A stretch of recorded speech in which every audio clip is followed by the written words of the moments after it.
Next ಮಾರಾಟ ಮಾಡಿ.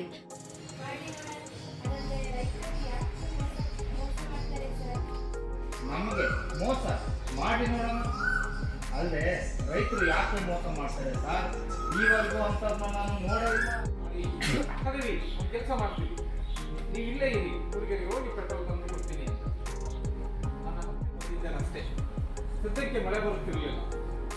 ಆದ್ರಯ್ಯ 78 ರೂಪಾಯಿ ಕೊಟ್ಬಿಟ್ಟು ಯಾರು ತೇಜಸ್ವಿ ಅವರು ಏನು ತಗೊಂಡ್ಬರ್ತಾರೆ? ಜೇನುತುಪ್ಪ ತಗೊಂಡ್ಬರ್ತಾರೆ. ಅವರು ಮಂದಣ್ಣ ಅದನ್ನ ಮೇಲೆ ಎಲ್ಲೋ ಇಟ್ಟಿದ್ದ, ಗುತ್ತಿದೆ ಕೊಡ್ತೀನಿ, ತುಂಬ ಚೆನ್ನಾಗಿರೋದಕ್ಕೆ ಕೊಡ್ತೀನಿ, ಗುತ್ತಿದೆ ಕೊಡ್ತೀನಿ ಅಂತ ಕೊಡ್ತಾನೆ. ಅದು ತಗೊಂಡು 78 ರೂಪಾಯಿದು ಜೇನುತುಪ್ಪ ತಗೊಂಡು ಒಬ್ಬ ಆತ. ಅಷ್ಟರಲ್ಲಿ ನನ್ನನ್ನು ಮೊದಲು ಗುರುತು ಹಿಡಿದ ಆತ, ನೋಡಿ ಸರ್, ಇವರು ಮಂದಣ್ಣ ಅಂತ ಭೀಮನ್ ಕೆಲಸ ಕಲಿತಾ ಇದ್ದಾರೆ. ನನ್ನ ಹೆಸರು ಲಕ್ಷ್ಮಣ ಅಂತ, ಹೊಸದಾಗಿ ಕೆಲಸಕ್ಕೆ ಸೇರಿಕೊಂಡಿದ್ದೀನಿ ಎಂದು ಪರಿಚಯ ಮಾಡಿಕೊಂಡ. ಮಂದಣ್ಣ ಎದ್ದು ನಮಸ್ಕಾರ